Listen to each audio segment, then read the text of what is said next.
and take a look at the menu that's there. You see that we've had Melinda Sweet Potato Biscuit Benedict, so named in honor of Melinda Gates. And let's maybe have a round of applause for the Marriott staff for out that there. Thank you so much. And I also want to let everyone know that this is just the beginning of Friday. We've still got full half day.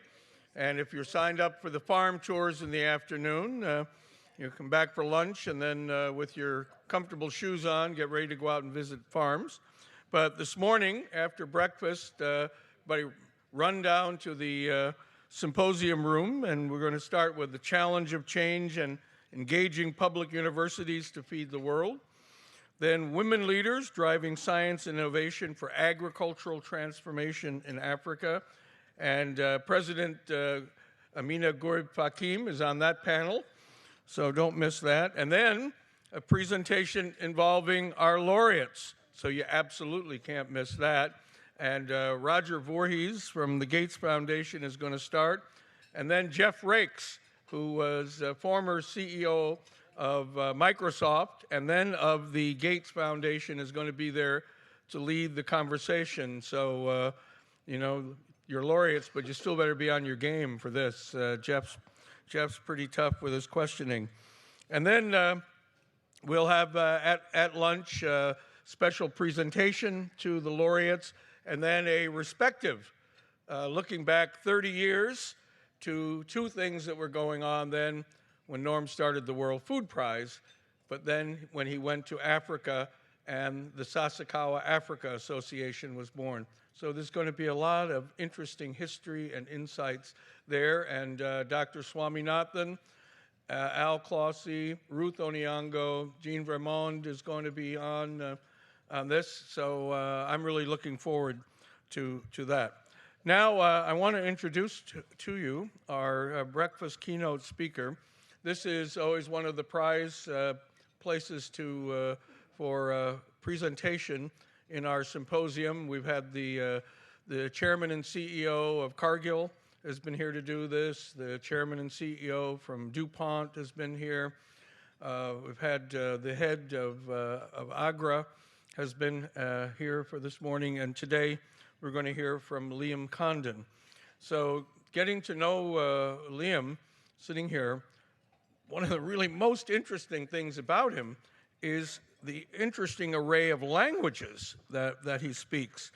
So he's had service in Asia, in Japan, speaks Japanese, in China, speaks Chinese, also French, as you might expect, and German working at Bayer headquarters, and English, as you'll find out, but also Gaelic. And that being Irish and growing up in Ireland, but went to university in Gaelic. So wow, yeah. But yeah, and of course, if you haven't seen the Des Moines Register, run down and get a copy. There's a great picture of the laureates getting their prize last night, and but also a terrific article. An interview with Liam Condon and Rob Fraley, our 2013 laureates from Monsanto, and talking about a story that's in the news about the merger of Bayer and Monsanto.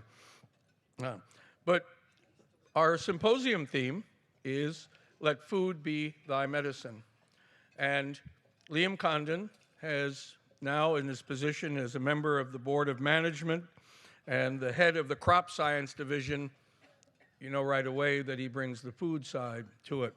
But he's had positions as vice president of Bayer Healthcare in China, then managing director of Bayer Healthcare and general manager of Bayer Pharma in China. And so his experience comes on both sides of that "let food be thy medicine" equation. So it's my pleasure and honor to welcome to the podium for his keynote address, Liam Condon.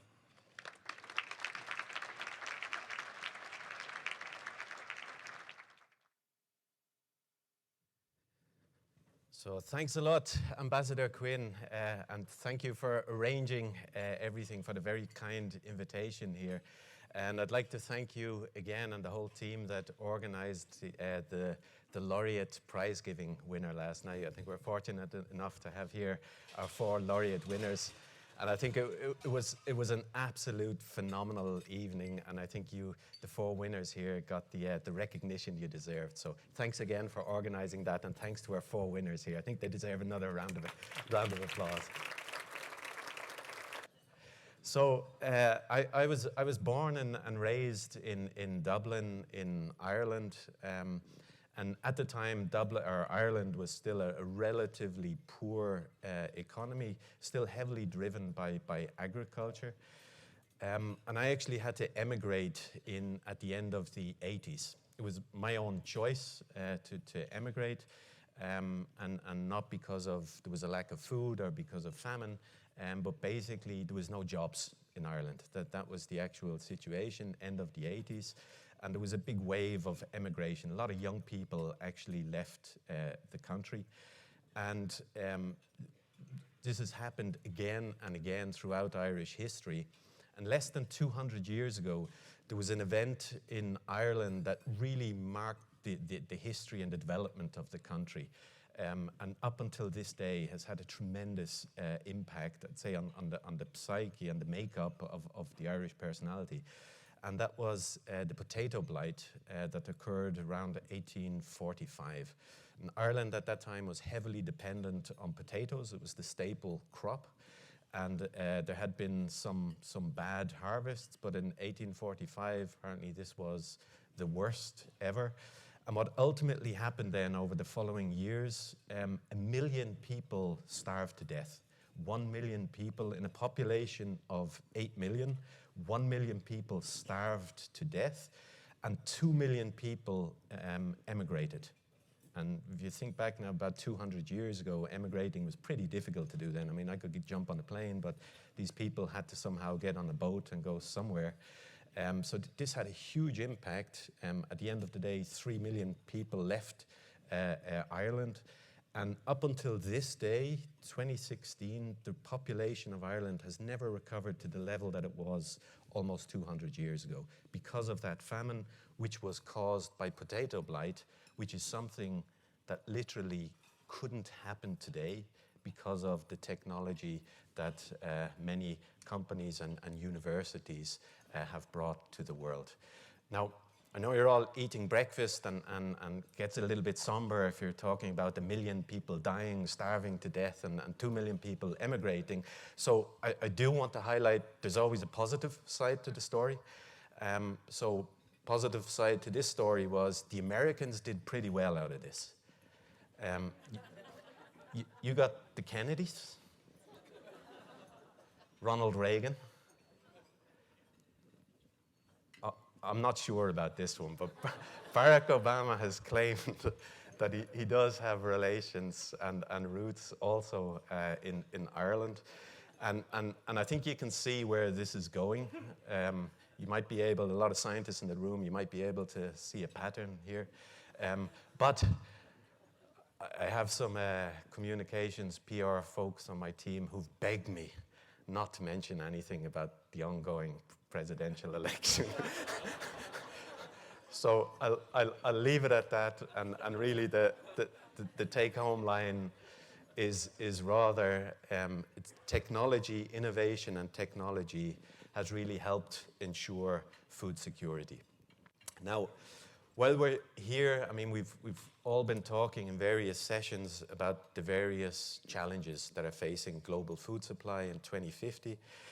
And there are many different topics that we're facing. And when I was in China, you get a different sense for what's going on. When I first went to China, this number, the 10 billion, whether it's 9.5 or 10 billion additional people that need to be fed by 2050, it's kind of abstract. And I think particularly ever since the financial crisis, people talk easily about billions and don't realize what this actually means. When I first went to China, there was, around Beijing, there was 3 ring roads. So you had the city, and then you had ring road, and a ring road, and a ring road. And now, in a relatively short space of time, they're on the 7th ring road. It's just phenomenal. And what's happening is you have a huge migration from rural population into the big cities. People are then changing their dietary patterns. They're eating more processed food, for sure, eating more meat. So the demand for food and for feed is rapidly increasing. And in the rural areas, there's a lack of young people. It's the young people who are moving to the city. It's the older people who are usually left on the land. So you've got a dual problem. And this is happening literally all over the developing world at the same time. And at the same time, we've got climate change, which is making the planet hotter, dustier, harder to farm. So with this growing population, the per capita amount of arable land declining, climate change, increasing pest, weed pressure. I mean, this is a tremendous challenge, which is often underestimated. I don't think it's underestimated in the circles here, but where I come from, Europe, this isn't seen as a challenge. This is seen as something that we've always managed in the past, so we're going to manage it in the future. And we probably don't need much innovation to do that. And this is completely wrong. And something that we all need to stand up for and fight for is the importance of science and innovation in agriculture if we want to deal with this challenge. I would, however, like to make the point, it's not just about, it cannot ever only be about innovation, technology. At the end of the day, we're talking about an intensification of agriculture, making more of the available land. But there's another element, and if we have all this wonderful technology and innovation available, but not everybody is benefiting. And this has been a recurrent theme here as well. There are around 800 million people who go to bed hungry every night. And most of them are smallholders, farmers. They're the ones who are actually growing the food, and they're the ones who are actually feeding large parts of the developing world. So this is a group that really needs more special attention. And the third point is really an intensification of agriculture can also have negative consequences unless it's done in the right way. And the whole topic of environmental sustainability and looking after biodiversity is hugely important as we march towards 2050 and try and solve the challenges that we're facing. And here it's always a balancing game, and I'm going to come back to this, but this is something we've got to get right. It's not only about innovation, it's also about our responsibility to smallholders, and of course it's about our responsibility to the planet, to Earth. If we move on, this is a little bit stuck. I think somebody over there can probably help me move on. Yeah. So if I look at what's happening now and you look at the size of that challenge, what kind of excites me and makes me optimistic for the future is really what's going on with what's called now the fourth industrial revolution. And there's been three big industrial revolutions in the past, and each one has taken about 100 years, up until the most recent one, the fourth industrial revolution, which has taken only around about 40 years. So the pace of revolution or technological development has been rapidly speeding up. And this is, of course, there's a lot of discussion about the Internet of Things, but this is basically the coming together of big data and digital with the physical, biological world and the new opportunities that this is opening up. And this is something that we are extremely excited about as an organization, because this opens up completely new possibilities to deal with the challenges that I just outlined. And again, if you would move forward one more. So on this one is kind of a summary or a synopsis of what we talk about if we're talking about the fourth industrial revolution and how this impacts what we do. We're looking at this from an innovation point of view. And real innovation has usually always come from the cross-disciplinary approach. It usually comes from the intersection of different disciplines. And where tremendous advances have been made in the past couple of decades is really in the biological space. I remember going to university that the chemists used to joke about the biologists not being real scientists. And biology is very clearly today a real science if you think of what's going on in the biological world. Chemistry has also continued to evolve. And now with big data and the ability with data science to basically model what's happening in the environment, what's happening with product-environment interaction, and to develop predictive algorithms, it brings things to a new level. But if you combine the three all together, you can really start hitting a sweet spot about entirely new solutions. And I'm going to talk very briefly about that, what that could look like. But this is something that really, really excites us, because this is what opens up entirely new possibilities if you have the platforms to be able to allow you to do this type of research and development. So at Bayer, very briefly, Ambassador Quinn put it nicely.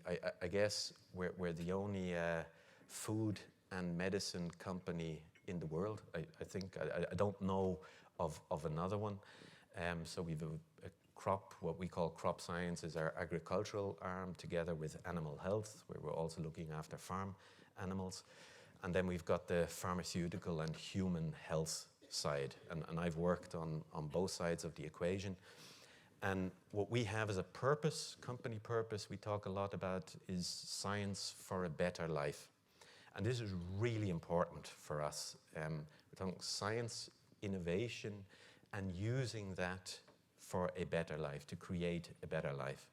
And this is something that everybody in our organization buys into. And it's interesting, even, I'd say, in our financial department, people get this.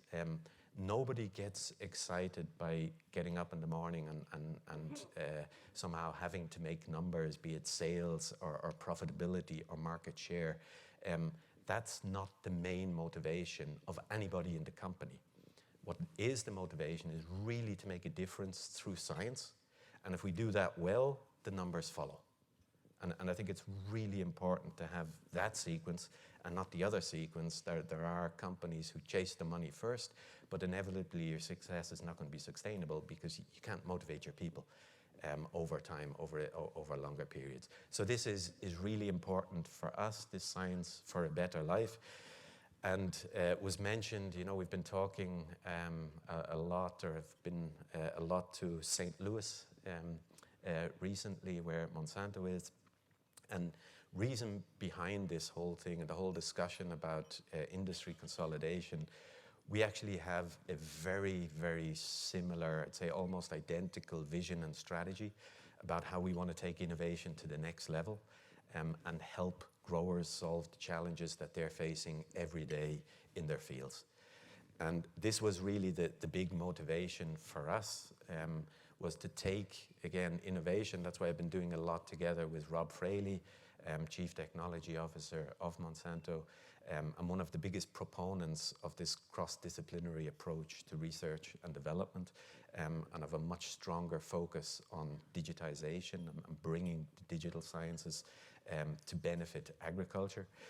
And what you can see basically here, once we put the two companies together, which is planned for around end of next year, we have about 10,000 world-class scientists working on the biggest challenges we're facing in ag. We have a massive technology platform that cuts across all core technologies that we actually require. And this gives us simply an ability to generate more innovation faster. This is for us was the big motivator to come together with Monsanto. And to give you a concrete example of that, what this looks like, you can cut it different ways. You can look at it from the challenge point of view that we're facing, the challenges we're trying to solve, be it yield enhancement, or stress resistant. And you can look at it from the technology's point of view, breeding traits, chemistry, biologics, and having digital science, a platform, a computational life science platform as the connector. And again, if you take something like pest control, multiple options to actually deal with every challenge we're facing. And this is really important because we all know diversity is crucial in agriculture. If you've only got one option to deal with something, eventually nature's going to find a way around it.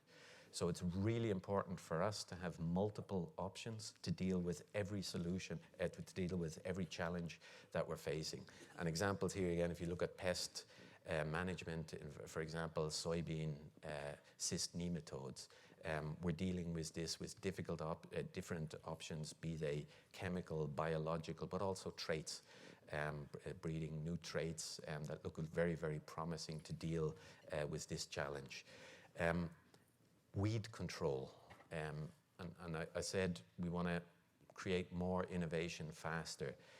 You know, there hasn't been that, or at least there's not enough options today for weed control. And weed control is never just about active ingredients. It's never just about herbicides. It's also about rotating crops. It's of course also about rotating methods of agriculture, and also rotating active ingredients. But there is a lack of new active ingredients. And what's happened traditionally is a company like ours would develop a new chemistry.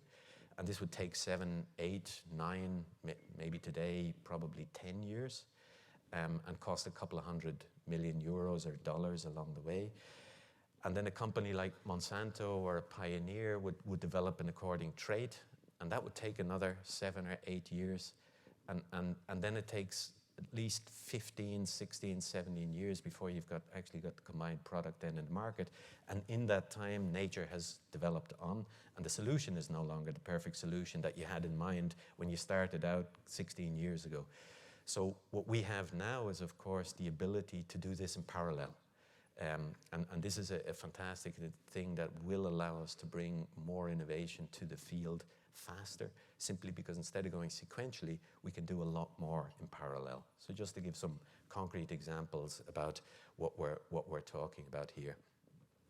And one of the areas that we're most excited about, say, is the whole topic of digitization and the possibility that this opens up.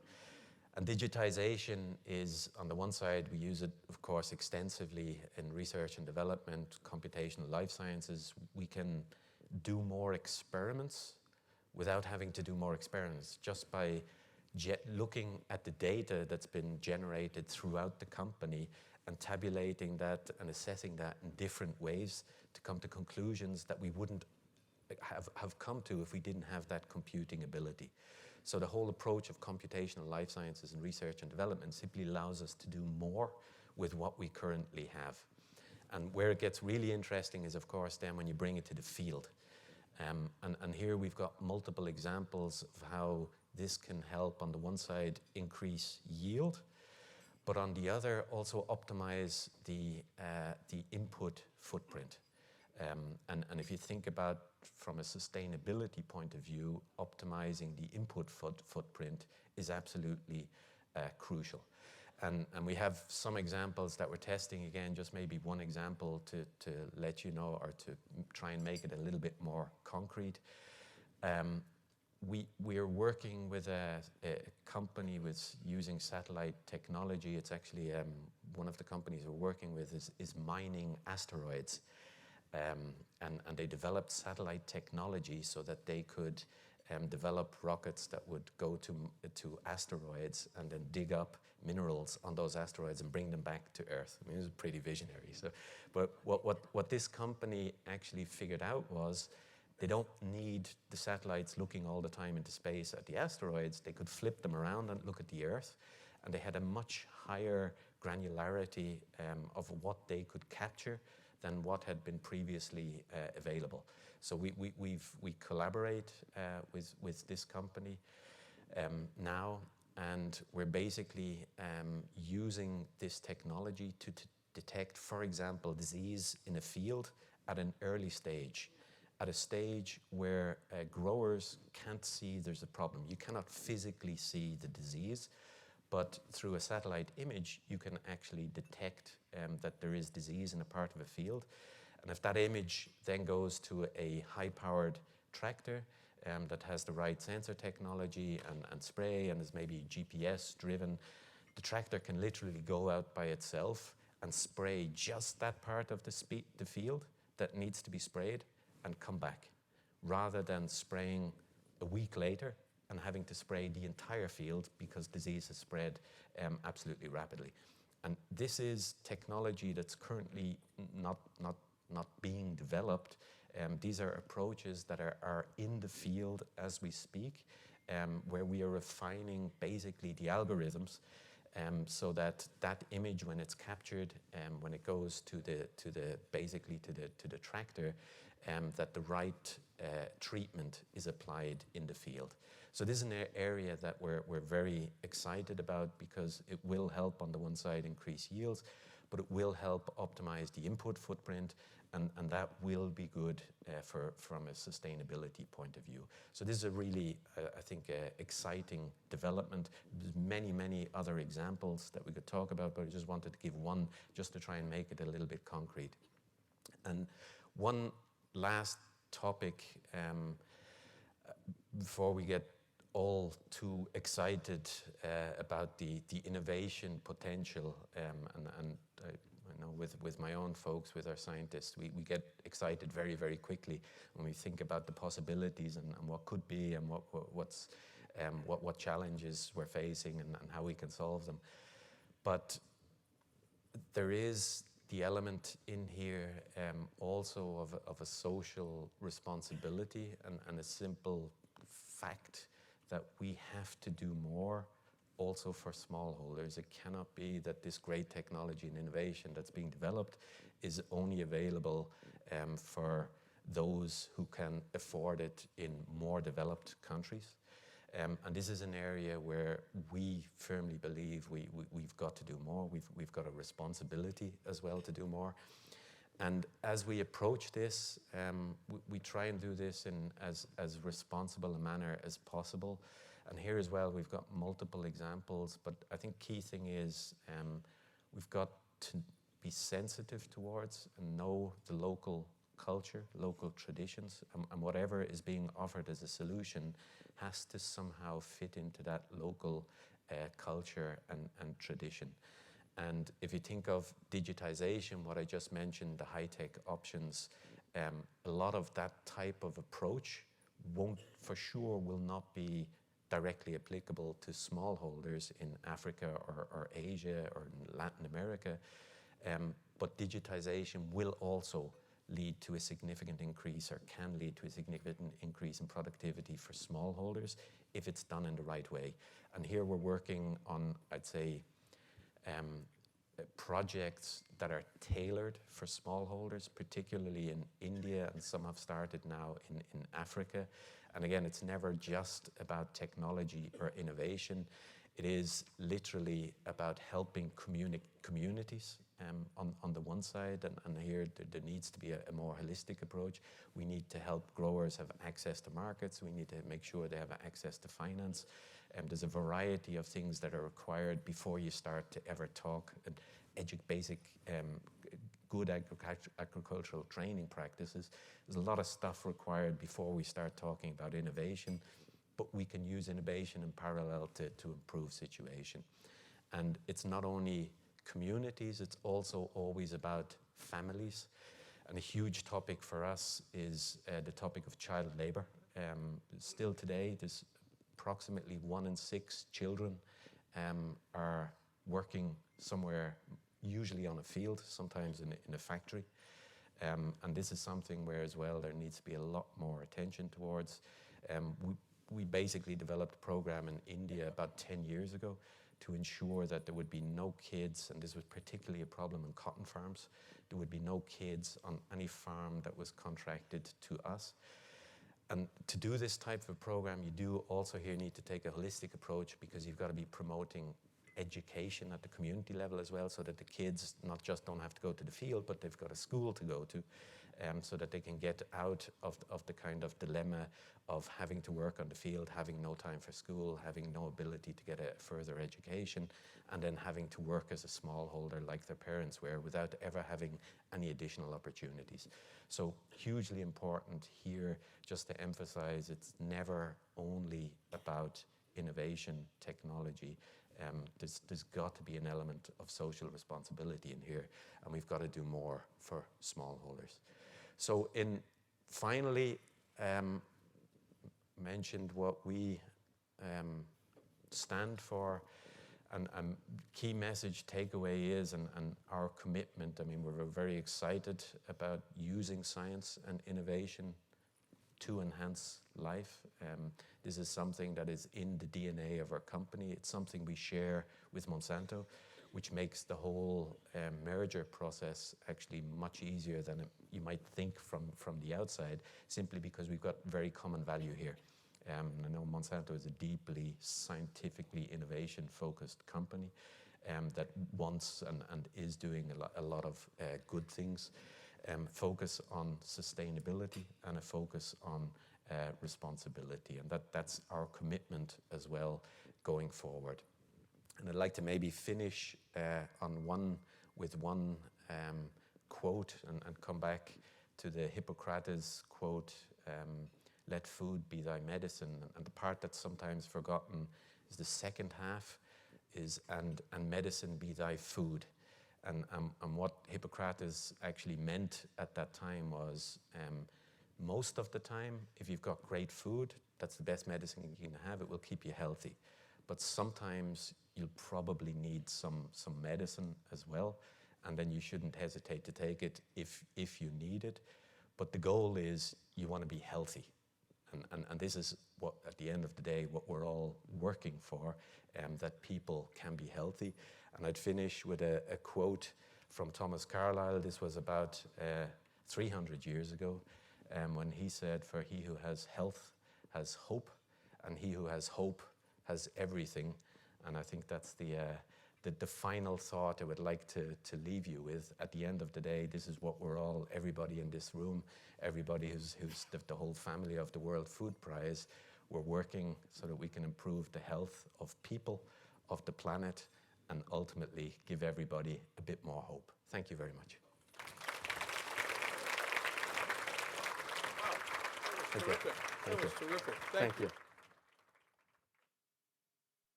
Oh, Liam Condon, that was wonderful. And so I hope you see kind of the messages of the symposium here. That first day, we had people talking about the crises that are going to come, the challenge that's going to be there, the things that can happen, and what's needed then in terms of how to deal with it. And now we've had, with this presentation, this amazing array of business leaders from all the major companies who are engaged in this, and seeing one after another the dynamic individuals who are leading these companies is one of the real reasons to have hope. And when you put it together with the research scientists, such as our laureates, but such as others who are here and on panels, this is the challenge. This is what it's all about. More people, issues, external factors like conflict, instability, climate change, other variables, and can the science, the business leadership, the educational and research institutions all come together fast enough there? So for me personally, Liam, listening to you, I've got more hope than on Wednesday afternoon when the ambassadors were talking. And we've got the best chance of getting there. So let's have another round of applause for Liam Condon. By the way, I should have mentioned, I take 2 Bayer aspirin every morning when I get up. I get my medicine and I feel hope as a result of that. So Students and teachers, as usual, stay where you are while everyone else departs, and you'll be off on your day. And everyone else, head to the symposium room. We're going to get started again, and fascinating morning. Thank you all for being here.